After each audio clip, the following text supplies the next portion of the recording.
tarde a todos. Boa tarde.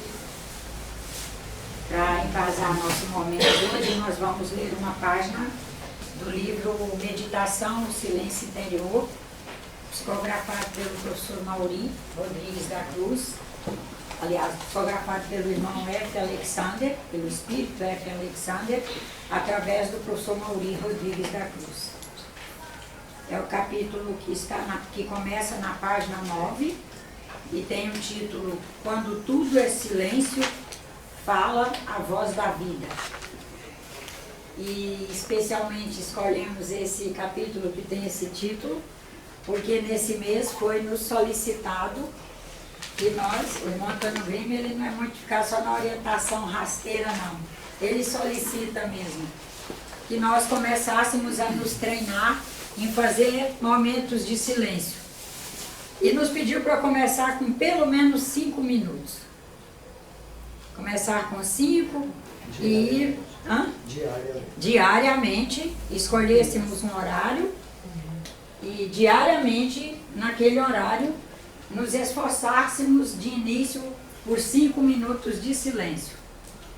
E daí fôssemos alongando, e ele tem a esperança de que nós cheguemos aos 30 minutos de silêncio. É aquele silêncio em que nós conseguimos ouvir os sons do próprio ar, focados na nossa respiração. Então, eu aproveitei esse momento em que ele já está trabalhando para nos ajudar nesse sentido e vamos ler a página Quando Tudo é Silêncio, Fala a Voz da Vida. Irmão, medita na existência e transcende. Mostra-te firme em todos os transes. Inspira-te na realidade plena que é o Espírito. Mantém-te irredutível tanto nas tempestades como nas seduções das aparências da matéria. Compreende que o transitório predomina na vida física e faz aprender o espírito. Identifica-te com teu próprio ser, não com a forma. No mundo do espírito, só a experiência é acumulada. Aquilo que é verdadeiro é incomensurável. No processo da verdade, não há limite, não há circunscrição. A luz se revela gradualmente, dispersando a escuridão. O aumento do conhecimento interior será sempre a recompensa do sábio. O crescimento é de dentro para fora. O corpo, para o ser espiritualizado, é tabernáculo do bem e da justiça. A vida não é prazer sensual, é revelação do amor. A paz seja contigo, irmão. Ama e tem fé. Sê paciente. Entrega-te por completo ao espiritual. Amplia teu coração. Não temas a vida. Faze-te digno da imortalidade. Contenta-te com o que tens. Mantém-te firme nos teus princípios. Liberta-te. Prepara-te para a grande transformação.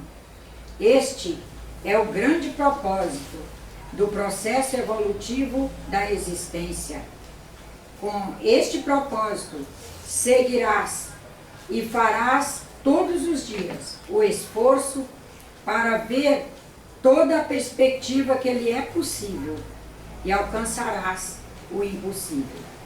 Luz, educação espiritual.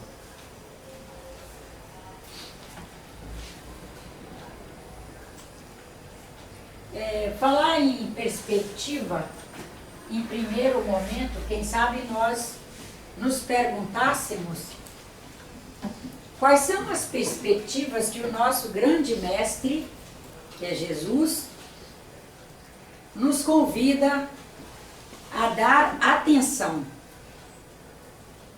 a dar mais atenção.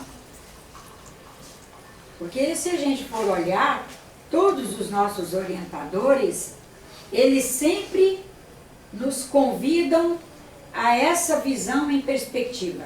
Eles não ficam pedindo de nós tudo. Eles não chegam dizendo para nós que nós temos que ver tudo. Eles não chegam cobrando que nós tenhamos 360 graus de percepção, primeiro de concepção, de percepção, de conscientização, e que esses 360 graus tenham que ser em todas as disciplinas, em todas as direções e sentidos. Eles sempre vão nos mostrando as perspectivas que para eles, e que eles já sabem que para nós também, são fundamentais para que nós possamos constituir padrões de equilíbrio que nos permitam viver algum nível de felicidade. Então, quais são as perspectivas que Cristo já nos coloca?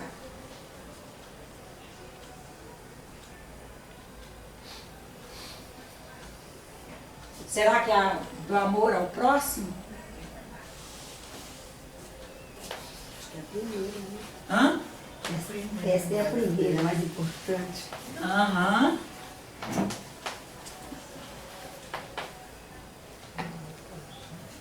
Aí já arremete para a perspectiva da caridade.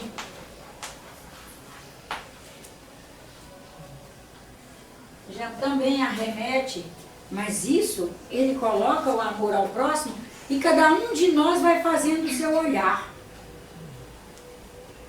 A caridade já nos arremete à fraternidade.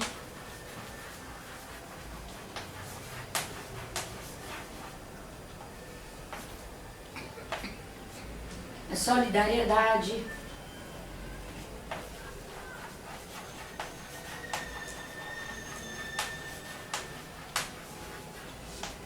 Mas também nos arremete à justiça. Eu não posso cobrar dessa moça alguma coisa que eu não sei se ela já alcançou a condição de ser aquilo. É justiça. Porque às vezes a gente aprendeu tanto a conviver com o conceito de justiça diante do direito, e o direito civil, inclusive, que a gente esquece da justiça no sentido, o que é que eu posso fazer esperança para já nessa música? Esperança para já é o que é expectativa. Eu posso fazer expectativas para que ela responda às minhas expectativas, mas qual o conhecimento que eu tenho da ficha técnica evolucionária da minha irmã Gilda? Eu não tenho nenhum. Eu não sei a caminhada evolucionária dela, não sei qual. Inclusive, nem sei o processo de educação formal daqui da Terra ao qual ela esteve exposta nessa encarnação de agora. Nem isso nós sabemos de nossos irmãos. Sabemos só daqueles que estiveram ali conosco. Aqueles que são irmãos biológicos, que tiverem conseguido conviver ali no mesmo lar. E mesmo assim, quando olhamos em perspectiva, nós percebemos que esse recolhimento de orientação, essa pessoa faz completamente diferente de mim.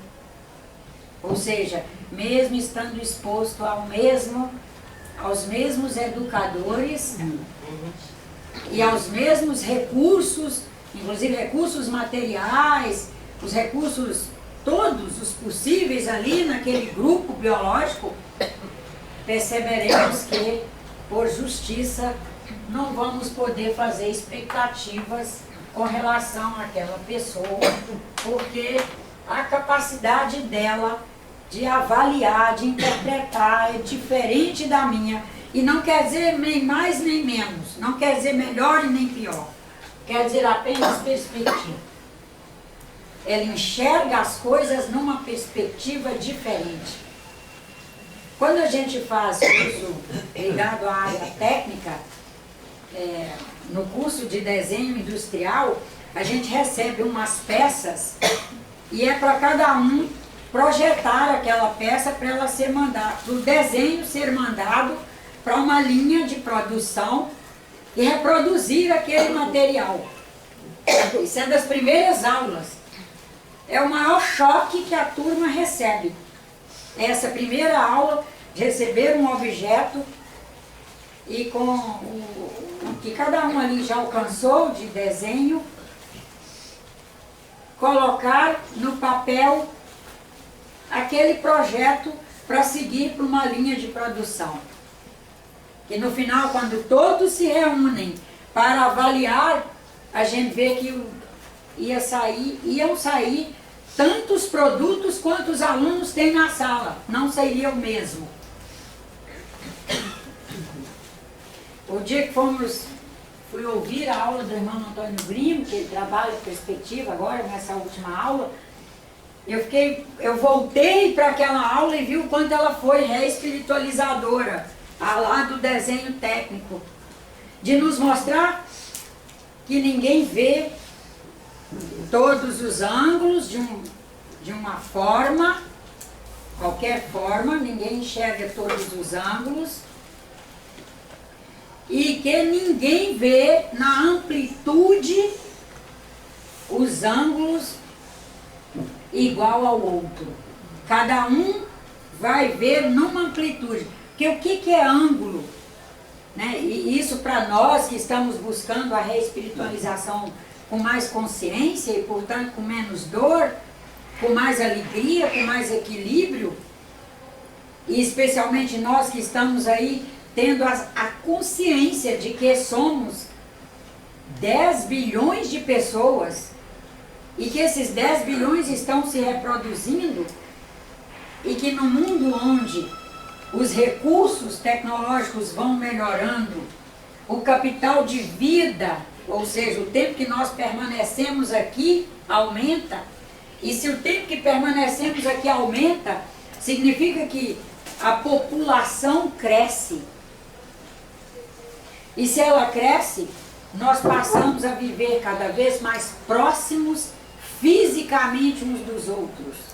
Nós passamos a viver com mais condições de estarmos interagindo diretamente, e se não desenvolvermos nossa habilidade espiritual, no sentido de ser um bom conviva, de não conseguirmos estabelecer boas convivências com as diferenças, nós armaremos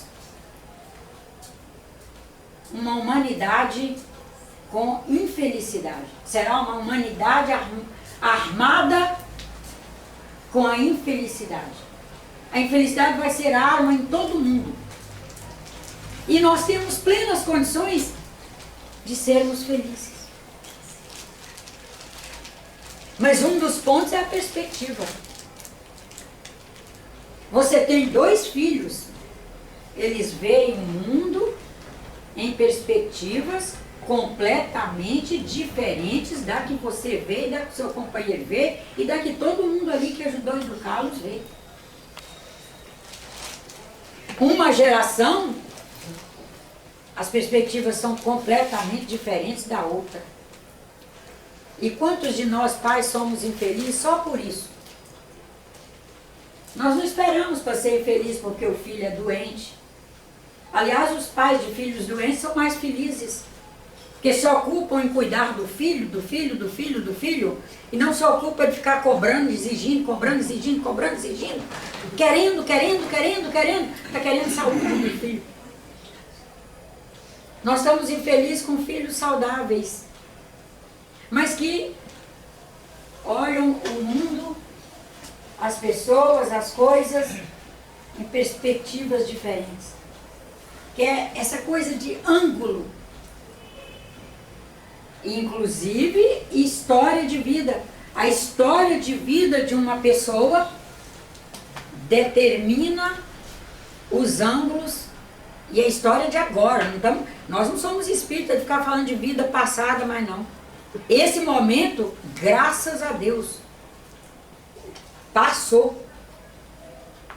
Nós reconhecemos vida passada como, aliás, nós reconhecemos períodos vividos como períodos muito importantes, reconhecemos. Primeiro que o conceito de vida passada passou também, porque vida passada, existe vida passada. Deus é eterno, cria a eternidade, Ele cria o Espírito, é eterno. Então existe a vida passada. O Espírito nasce ou morreu algum dia para ele ter vida passada? Não, ele desencarnou e foi vivendo um contínuo. Nesse contínuo que chama vida, nós estamos aqui à luz do que construímos em momentos anteriores. À luz do que construímos. Aprendendo o que não aprendemos. E nesse aprender o que não aprendemos, e o conhecimento sendo acumulado, como disse o nosso irmão F. Alexander ali, nós vamos aumentando nossa concepção da vida,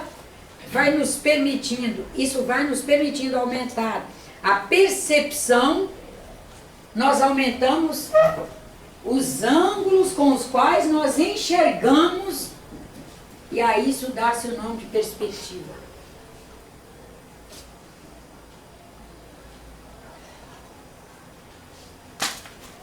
Às vezes nós queremos que as pessoas vejam no ângulo que nós enxergamos. Suponhamos que a gente já tenha tido a grande oportunidade de evolucionariamente ter conseguido enxergar um determinado evento, por exemplo, o amor. Suponhamos que nós já conseguimos enxergar o amor, a perspectiva que enxergamos a vida, as pessoas, as coisas, o viver, o fazer. A gente já consiga enxergar o amor com essa amplitude aqui. Se formos conviver com alguém que enxerga ainda é por aqui, vamos marcar diferente para ver que são duas pessoas diferentes. Nós seremos capazes de quase nos rasgar por aquela situação. Mesmo que a criatura seja trabalhadoríssima, faça o trabalho dela direito. Ah, mas a gente vai fazer daquilo a descrição que nós vamos registrar, e todas as vezes que lembrarmos da pessoa, nós vamos lembrar porque ela enxerga esse ângulo menor do que nós. Às vezes ela é mais trabalhadora, às vezes ela é mais eficiente nesse trabalho físico, essa coisa de arrastar, limpar, fazer, criar, produzir. Não, mas a gente quer, é aquilo que a pessoa não alcançou, é aquilo que a gente quer. E sofremos, e sofremos, e sofremos, e fazemos úlcera, e fazemos gastrite, e fazemos pressão arterial subir, e fazemos pânico, síndrome do pânico, e fazemos depressão, e fazemos em cima de algo que não está nas nossas mãos. Está nas nossas mãos só enxergar que aquela pessoa, no que diz respeito ao amor ao próximo, ela enxerga nesse ângulo e que, portanto, nós teremos que ser extremamente cuidadosos.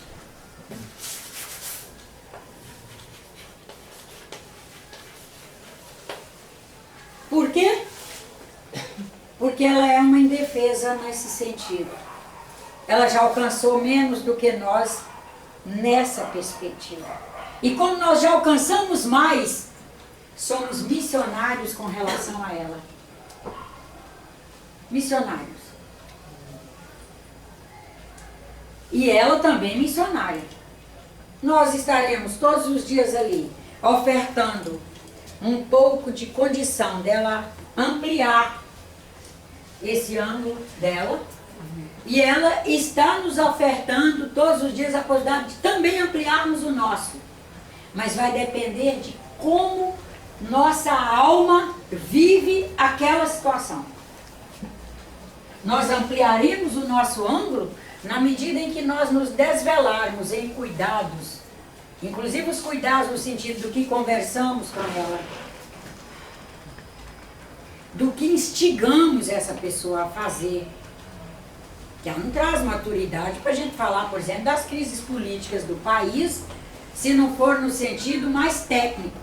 Nós poderemos falar no sentido técnico, nós não vamos poder pôr a carga de emoção. Porque se ela não alcançou ainda uma perspectiva maior no sentido do amor ao próximo, ela partirá logo para ofender nossos irmãos. São isso, são aquilo, que não presta, deveria ter pena de morte, deveria ter cadeia, deveria ter isso.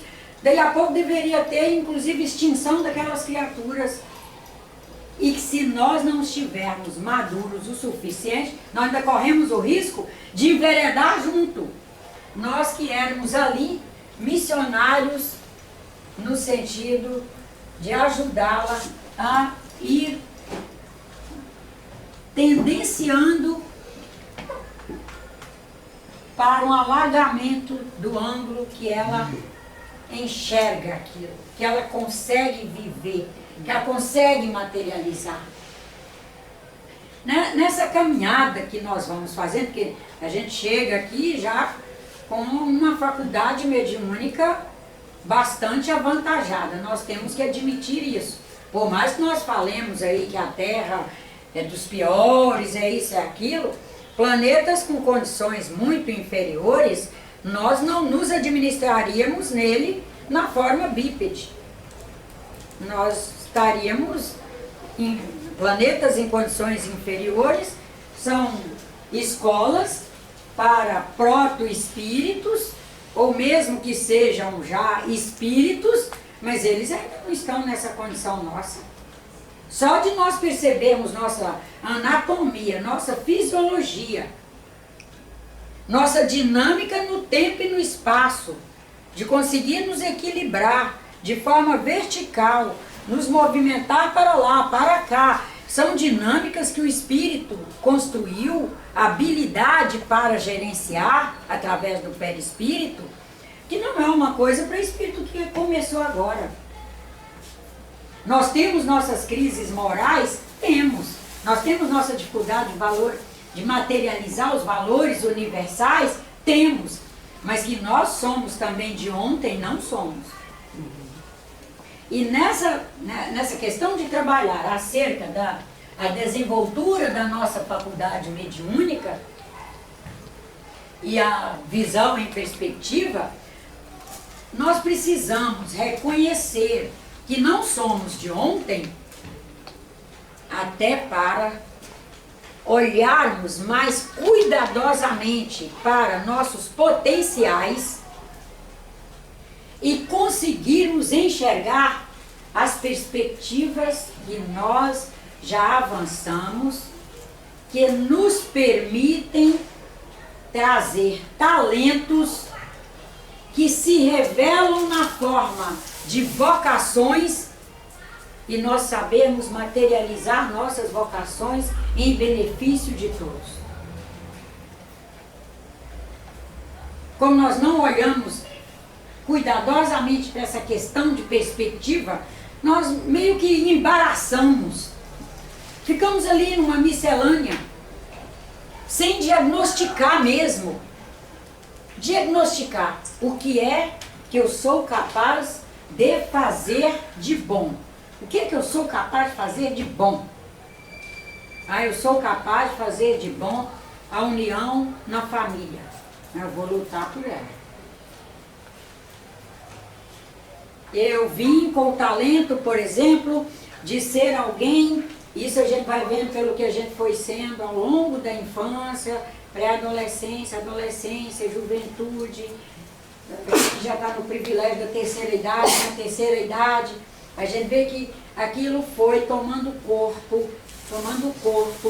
que Deus nos permitiu nos encaminhar para pessoas que colaboraram muito para que aquilo tomasse corpo, positivamente falando. a gente vai vendo que Deus nos permitiu caminharmos para espaços que foram pródigos, para aquelas nossos talentos tomarem corpo e nós conseguirmos, no momento presente em que fazemos a avaliação, enxergar algumas perspectivas que são a marca que nós queremos oferecer recursos a ela para que nós sejamos identificados por elas.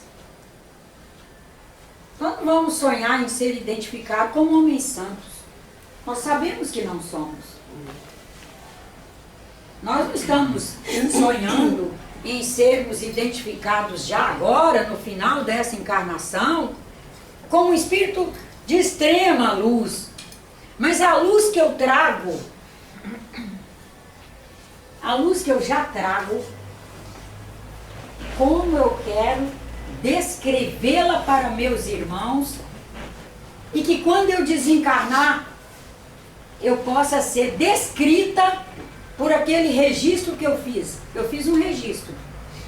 E foi através disso aqui, de perspectiva. De acordo com os talentos que trazemos, nós enxergamos necessidades na humanidade. A humanidade precisa de mais orientação no sentido dos cuidados com a saúde. E às vezes é uma pessoa que já foi se encaminhando desde muito cedo para essa coisa ligada à saúde. Vamos ser convictos nela. Não quer dizer que a gente vai se restringir a apenas aquilo. Não é isso. Mas nós valorizarmos as perspectivas que já alcançamos uma condição de sermos prestadores de serviço. Eu sou aquela pessoa que na família estou disponível para dormir com quem precisa, seja hospital, família, onde precisou de para ir lá dormir com doente, dormir com quem teve filho hoje, dormir com não sei o quê. Eu só que estou disponível. Mas nós temos que ser alegres por essa perspectiva. E nós estamos tão inocentes nisso que a gente fica infeliz. Não, essa é minha irmã, nunca vai. Essa aqui também é minha irmã, nunca se oferece. Eu que sempre vou, também não quero ir mais. Não vai? Perca então sua oportunidade de ser feliz. Felicidade é um direito. Mas o homem é livre para escolher os direitos. Nós já alcançamos o padrão de servir ao próximo. Muitos já. Eu diria que todos já. Está agora, e com muita fé em Deus, há de ser uma das perspectivas para a qual nós vamos olhar, a perspectiva de ser feliz por ter feito o bem a alguém. Feliz, ser feliz por ter feito. É urgente isso. É difícil um dia que quem trabalhe com o público não tenha a dura experiência de assistir alguém descrever para nós a sua infelicidade pelo bem que fez. E fez o bem e a pessoa sumiu e nunca mais deu um telefonema. Aí ela fica infeliz. Fez o bem, a pessoa que recebeu o bem, atraiu e tomou um dinheiro emprestado e não pagou. Fica infeliz. Fez o bem e sabe que a pessoa descreve como dura, brava demais, grosseira, não sei o que, feia. E vai por aí afora. Aí fica infeliz. E nós já temos condições de alcançar com relação ao ser humano, porque ele é vida, portanto, é com relação à vida, alcançar a perspectiva de que a vida tem uma fluência que se revela através de um movimento próprio e que na revelação que ela estiver existindo ali, na liberdade de ser e de ser livre, ela irá. Pessoas a quem nós atendemos, cuidamos, fizemos de tudo para que eles crescessem, eles crescerão e irão, eles têm pernas próprias. Eles embarcarão no rio de suas vidas, no rio compatível com a sua marcha do momento, e irão. Nos descreverão dentro da perspectiva que eles alcançam de vida. Mas é dentro daquele eles alcançam. Vamos para uma das perspectivas. A perspectiva conviver com a autoridade. É uma das perspectivas aqui da Terra. Imagina que acolhamos alguém, seja como filho, é um acolhimento. Não é não? Filho, você acolhe no seu ventre um espírito que tinha feito um projeto reencarnatório. E você em dia fértil, com um esposo fértil, um companheiro fértil, fizeram um momento de relação sexual, houve um engravidamento, pela frequência que o casal forma, permitiu que a frequência daquele espírito, permitiu a afinidade daquele espírito, que há uma frequência que tem afinidade por aquele mesmo padrão, e ali ele se vincula. E a partir dali você está acolhendo esse espírito no seu ventre. E ele gerenciando a reprodução celular. E o corpinho se formando. Todo o acervo se formando. E você está ali acolhendo. Também acolheremos filhos que outros deram à luz e nós acolheremos. Acolheremos, por exemplo, funcionários, colegas de trabalho. A vida é uma sucessão de acolhimentos. Bom, acolhemos a criatura que traz é um espírito que traz a sua dificuldade em conviver com a autoridade. E você ali, por alguma razão, é a figura da autoridade para aquele espírito. Na hora que ele alcançar a sua autonomia, que ele embarcar na sua canoa, e se for, há uma grande possibilidade de prevalecer nele uma imagem de você autoritário. Não é autoridade apenas. A dificuldade que a pessoa tem para conviver com a autoridade é tamanha que mesmo quando você foi lavá-lo, pôr a comida na boca, e você ali engole, faz assim, aprende a pôr a comida para dentro da boca, limpa os lábios, vai escovar os dentes, vamos dormir, está na hora de dormir. Isso para ele é autoritarismo. É a perspectiva. E quando ele tiver que descrever você, depois, vai te descrever como autoritário. Essa possibilidade existe. Nós só não vamos, em função da perspectiva com que ele nos enxerga, deixarmos de ser felizes. Vamos ter que olhar para dentro de nós e dizer, eu fiz o que eu podia, o que eu sabia fazer. E eu agradeço profundamente a Deus porque fiz. Peço perdão pelo que eu não soube fazer, mas isso eu não sabia.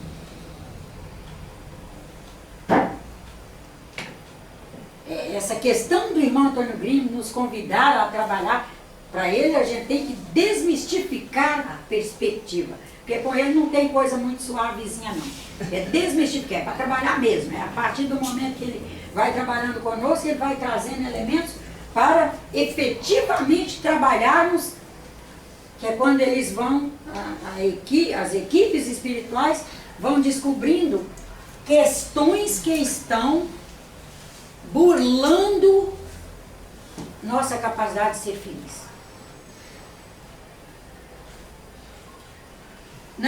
Nessa questão das perspectivas e da mundanização que nós vamos sofrendo, nosso grande cuidado é porque, na medida em que nós vamos vendo o mundo através de perspectivas do sistema de ideias materialista, que é receber muito, ser reconhecido, receber louros, receber palmas, receber isso, receber aquilo, e é um sistema de ideias que é forte na Terra, o nosso grande cuidado é de nós não conseguirmos codificar nossas próprias missões, codificar bem, nós irmos abrindo mão das missões que escolhemos fazer. Só por vivermos numa sociedade com tantas necessidades, nós já percebemos que no projeto reencarnatório de todos nós, com certeza está ser um aliviador da dor social.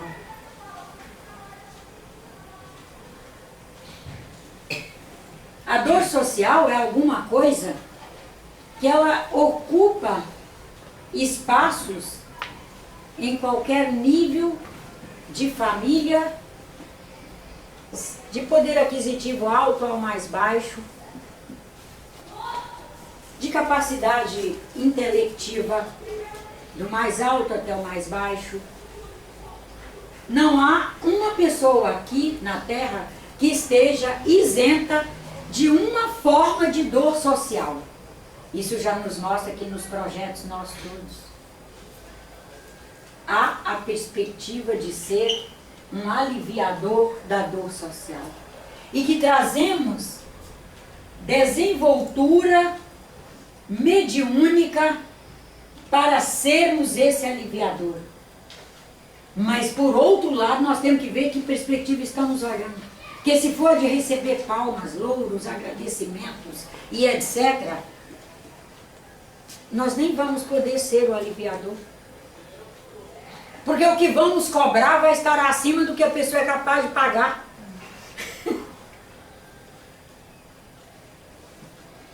Imagina, você recebe um filho com dificuldades de trabalhar. E você é trabalhador. Você é trabalhadora, dinâmica, diligente. E você, claro que pela lei da evolução, não vai vir um trabalhador habitar seu ventre. Olha, Deus é sábio. Se eu já recebi de vocês todos, vamos aqui, um exemplo. Eu já recebi de vocês todos, de todo o processo cósmico, ajuda, orientação, empurrão, aulas, catecismos e etc. E com essa ajuda toda me tornei uma diligente trabalhadora, é a hora de eu devolver um pouco, né? Eu fazer um pouco por alguns que ainda não chegaram aí. Eu sou um ser cósmico, assim como esses cósmicos todos aí foram me prontificando para vir a ser uma diligente trabalhadora. Há uma grande chance de, nesse ventre aqui, aportar um espírito que e isso também é afinidade. Esse exemplo é para isso, para mostrar para nós que a afinidade espiritual para fazer inserção num grupo familiar, num grupo biológico e reencarnar ali, essa afinidade não é essa que nós espíritas antigos trazemos não, que a gente traz o conceito de afinidade deturpado, é a afinidade do sistema materialista. Essa mulher é trabalhadora, a filhinha Nájila vai vir trabalhadora. Ah, ela é bondosa, por afinidade vai vir uma bondosa. Aí, mas ela também é uma pessoa extremamente habilidosa para as artes, aí vai vir. Aí vem a coitada da Nájila, que não é trabalhadora, que não é nenhuma habilidade em arte nenhuma, que não é generosa, e começa todo mundo à volta, inclusive nós espíritas. Nossa, mas como que esse espírito veio parar ali? É de vida passada?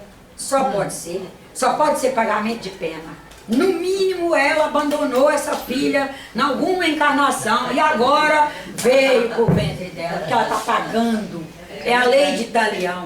Gente, nós não somos do tempo de Talião. Infelizmente esse conceito ainda rola por aí, mas é desumano. Olha, de Talião nós fomos para Moisés.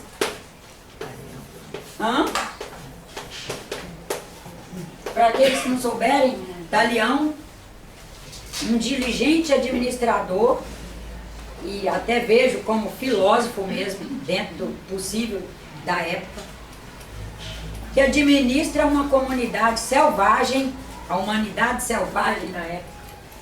E ele institui a lei do olho por olho e dente por dente. Ah, você fez mal a Nájila, o mês que você fez a ela, você também vai sofrer. E assim ele consegue começar a domar. É quem nos sacode para começarmos a pensar nossos atos. Aí caminhamos sob a lei de Talião, sob os conselhos e duras penas dele, permitimos a encarnação de Moisés, que já traz um conjunto de orientações na forma dos mandamentos. O conjunto de Moisés já é mais suave. A humanidade já tinha melhorado, já tinha caminhado um pouco. Com Moisés nós caminhamos um bom tempo e é a encarnação de Jesus Cristo. Aí Jesus Cristo é o amor. É o amor ao próximo, é compreender o seu próximo, fazer ao próximo o que gostaria que ele fizesse a ti. É toda uma dinâmica no sentido do amor, da prestação de serviço, da caridade, etc. Nós somos cristãos. E devemos buscar as perspectivas cristãs. Ainda tem muito eu acho que os espíritos atuais ainda tem. Não, ainda tem. A gente tem muito. Muito. Mas nós estamos aqui trabalhando para dizer que não. Que nós não estamos no tempo de Talião. Que de quando um espírito encarnado comete aí seus delitos, que naquele momento que ele comete, para ele não é delito, porque em função da perspectiva que ele vive, ele pode estar aí entre nós no século XXI, mas ser um espírito que vê o mundo, por exemplo, sob a perspectiva da vingança. Ele vai cometer delitos para fazer a justiça dele, porque aquilo para ele é a justiça, é aqui, que é na forma de um delito que nós chamamos de vingança, que é vingar situações. Para ele, naquele momento, ele não está fazendo delito. E ele vai desencarnar, ele vai continuar aprendendo, vai desencarnar e continuar aprendendo, porque não há interrupção. E ele vai continuar aprendendo, e vai reencarnar e vai continuar aprendendo. Até chegar no patamar. Até quando, não é até quando, ele vai continuar aprendendo. Ao longo do caminho, ele vai ter alcançado uma visão, ele vai ter alcançado uma abertura de consciência, onde ele já conseguiu se iluminar em todos os âmbitos de sua consciência, no sentido da justiça, do amor ao próximo, do perdão, do entendimento, da compreensão e etc. E daí aquela questão que ele fazia, que para nós é delito, que para ele não era, deixa de ser prática na vida dele. Ou seja, de cada vez ele veio para um aprendizado. Não é de cada vez. Nós estamos aí, nós todos estamos aí aprendendo sobre todos os aspectos. o recolhimento de informações, o entendimento dessas informações, a maneira como nós comunicamos essas informações a nós, varia de acordo com o que nós já aprendemos naquelas perspectivas em momentos anteriores. Por exemplo, essa menina pode ser alguém que já fez um aprendizado na área da justiça social enorme, mas ela, por exemplo, não tinha conseguido ainda equilibrar essa justiça social, que ela já fez um apanhado enorme e uma capacitação enorme, ela não tinha conseguido acompanhar isso com a devida diligência. E ela, quem sabe, com toda essa capacitação, escolha fazer uma reencarnação em meios muito simples, de muito pouco recurso físico, recurso material, onde ela vai ter ali que desde muito cedo já aprender a trabalhar, ajudar, a colaborar e tal, que ela vai alcançando na força da experiência, a diligência que vai fazer com que o que ela alcançou de justiça social fique mais materializável para a humanidade, porque agora ela, com aquele alcance todo, ela tem também a diligência e ela consegue fazer o entrar e o sair, o movimentar, o impor, o falar e etc. Ela materializa aquilo. Não quer dizer que a gente vai aprender uma coisita de cada vez. Você está exposta a toda a gama de experiências, de informações, de possibilidades. O recolhimento vai ser de acordo com o seu possível. O Espiritismo trabalha o possível de cada um. E entende e reconhece e de forma, assim, com muito valor o possível. Não sei se respondeu sua pergunta. Respondeu sim. E mesmo porque, se nós olharmos, nós estamos expostos a um número enorme de semeadores. Cada semeador traz a sua excelência em algumas perspectivas, ou seja, em alguns ângulos da vida, e trazem também esses semeadores que trazem suas excelências em alguns ângulos, trazem as suas, vamos dizer, pobrezas, suas pobrezas em outros ângulos. E juntos nós vamos, na medida em que nós somos fraternos, solidários, que nós somos unidos, nós vamos juntos permitindo essa permeabilidade de tudo e todos vão se melhorando simultaneamente. Não quer dizer por isso que a pessoa saia de tatu a jacaré numa encarnação só em todos os itens que ela esteve exposto. Porque ela tem o possível dela. A doutrina espírita, o movimento espírita, a palestra espírita, tudo que é ligado ao espiritismo é por excelência ligado a um sentido maior do amor ao próximo, da caridade, da fraternidade, da solidariedade e, sobretudo, de compreender as diferenças. E saber que elas não foram inventadas pela pessoa, como as minhas não foram inventadas por mim. Eu não inventei minhas diferenças. De quando fui criada, como está na Bíblia e também no Livro dos Espíritos e também no Evangelho segundo o Espiritismo, que Deus cria a todos simples e ignorantes, ou seja, lá da subpartícula atômica, né? Que é uma das formas mais simples que nós podemos aqui na Terra conceber, e que ela foi se combinando e recombinando, combinando e recombinando, combinando e recombinando. E aqui estamos eu, aqui está você, e ali está fulano e beltrano. Nós fomos fazendo aprendizados que materializamos dentro do possível nosso. E não quer dizer daí que uma pessoa que não materializa um determinado saber, nesse momento que ela está vivendo comigo, que eu posso chamá-la de burro naquilo. Porque ela pode saber aquilo até muito mais do que eu.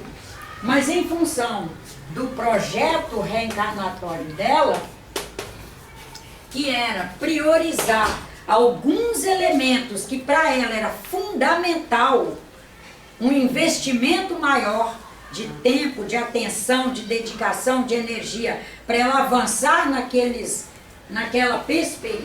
perspectivas que ela priorizou no projeto, ela tem recursos para deixar ali, de forma apenas latente, todo um acervo construído anterior.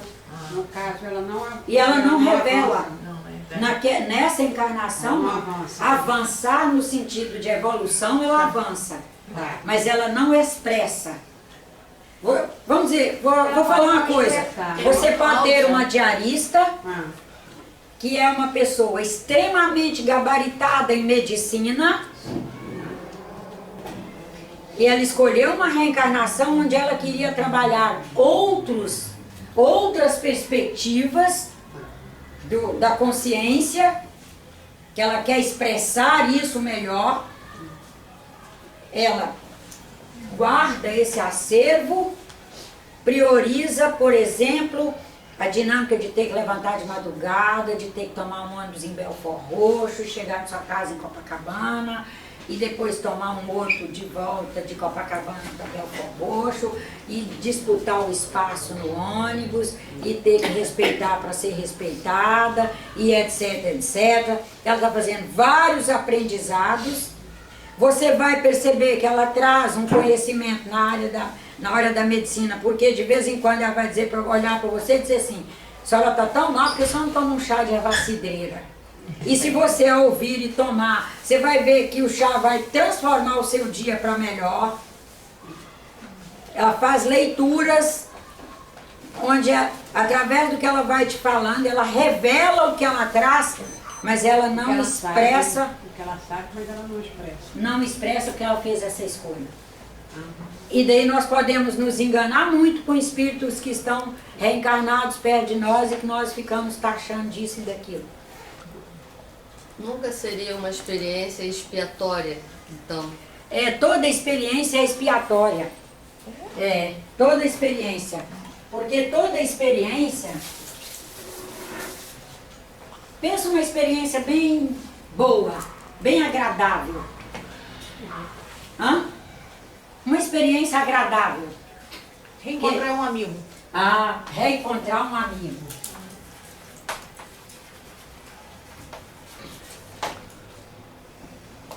Aí você encontra um amigo.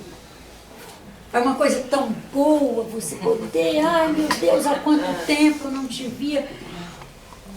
Aí você vai para dentro de você, ilumina o seu interior, você expia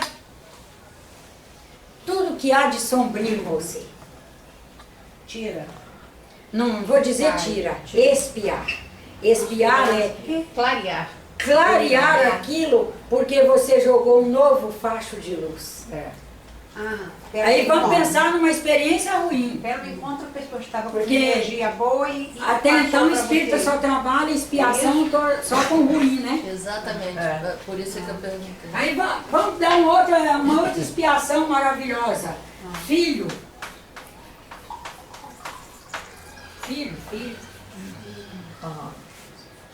Se olha aquela criatura crescendo e você comprometido de educar, comprometido de fazer dele um cidadão bom, fazer dele um cidadão consciente, fazer dele um cidadão ecológico, fazer dele um cidadão que coma de tudo, fazer dele uma pessoa que seja generosa, que seja meiga, que meiguice não é não agredir e tal.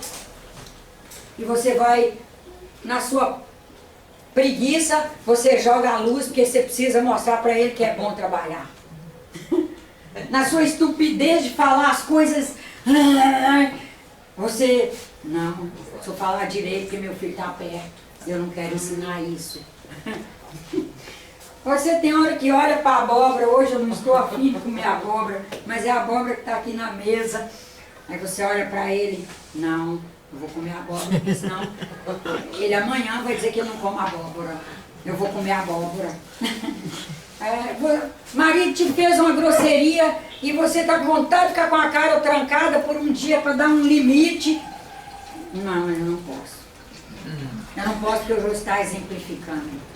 Você está espiando através de uma criatura que é um foco de luz intensa no sentido do amor para você, filho, é isso. Através dessa experiência fantástica de um amor incondicional que você tem por um filho, você vai espiando tudo que há de mais obscuro em você. E o processo expiatório é isso. Espiar é o processo que nos permite purgar. E purgar é permitir vazar por um processo vasocomunicante dos valores universais, vazar o ruim porque ele se dilui na luz. Toda treva se dilui com a luz. Enfim, é isso. E a expiação permite o purgar. Purgar, você tem lá uma caldeira que está cheia de vapor e você não pode deixá-la com vapor para o dia seguinte. Você abre a torneirinha que permite entrar oxigênio e ele força o vapor a ir embora. Entender isso? Que é purgar? Quando nós abrimos a torneira do positivo, purga o que há de alguma sombra dentro de nós. E as experiências ruins também são para purgar. A Nájila é incauta e fala pelas paredes. E uma hora ela vai falar diante de um que vai passar adiante deturpado, deformado, e ela vai se ver em maus lençóis até se resolver com aquilo. É uma purgação dura de viver, mas é iluminadora. Os processos expiatórios todos são processos iluminadores. Toda a vida é de processo expiatório. Porque todas as experiências são iluminadoras. Só vai depender, é aqui, vamos ler a frase do irmão Antônio Grimm, está aqui no alto do quadro. O que mais importa a cada homem é sempre o homem em que ele se transforma após cada experiência. Eu digo que é mais fácil a gente se dar muito mal com experiências boas, porque nos perdemos, às vezes ficamos arrogantes, às vezes envaidecemos, às vezes não sabemos agir, perdemos o autocontrole. Você está num meio onde todo mundo gosta de você, você entrou em perigo. Tem coisa mais perigosa do que estar num lugar que todos gostam de você? Graças a Deus que a gente não tem essa unanimidade. Eu, pelo menos, não tenho. Se eu tivesse, eu ficaria preocupadíssima. Um lugar onde todos gostassem de mim. A falsidade ali. Não, é eu perder os freios. Também. Nós temos que o tempo todo ter freios. É o que faz são nossas regulações positivas. Você regula o que fala, o que ri, que altura fala, o tom que fala, o assunto. Quando você está num lugar que você acha que todos gostam, você solta os freios. E aí, algumas pessoas te avaliarão por perspectivas que você nunca gostaria de ser avaliado por aquela perspectiva. Ou mulher que fala, ou mulher besta, ou mulher metida, ou mulher que vive alegre demais. Não tem o lugar dela? Será que ela não acha o lugar dela? Não é assim? É verdade. Mas pode ser o contrário também, né? Pode te ser o enobrecer contrário. tanto que você sabe que não é aquilo, mas a pessoa Sim. te bota lá em cima. E se a gente não tiver maturidade para conviver com o tal do enobrecimento?